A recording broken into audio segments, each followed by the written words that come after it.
Presented by Adi Shakti Films.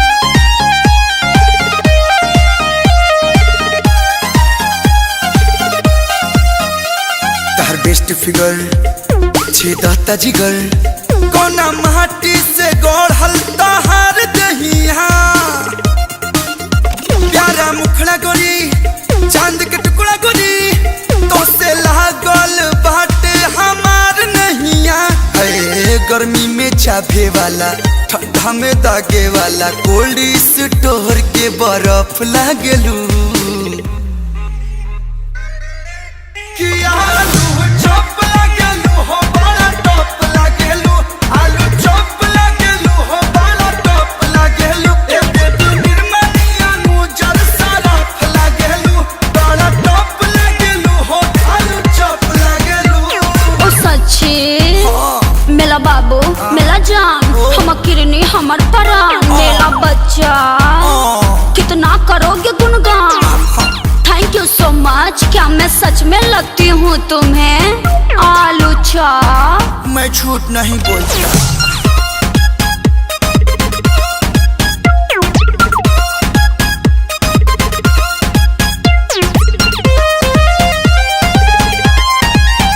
तोहर खुलल खुलल केसिया करत बाई सारा एगो बात कहे के मन करे बाकी डरता दिलवा बेचारा उठावा से मधु छुएला झुमी झुमी बलिया गाली छुएला केहू जेता केला दाती अंगुरी काटेला हिट बारू तू तो न फलप लगलू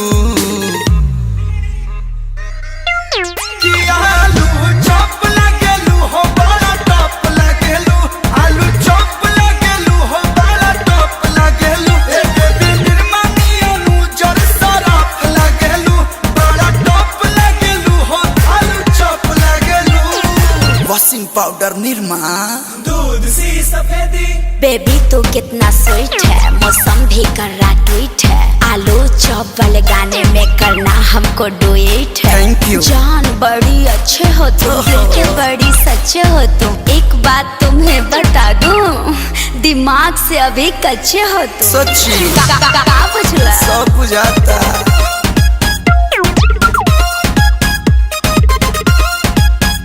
दिल को हत बाटे थैंक यू वो अद्भुत भगवान के जे मालिक बन गईनी अतना सुघर सामान के ई जमाना जे करप मरेला उ प्यार तो कलुआ से करेला दुधिया गोराई तू हर जान लेके जाई हमार जीते वाला तू तो वर्ल्ड कप लागेलू कि आलू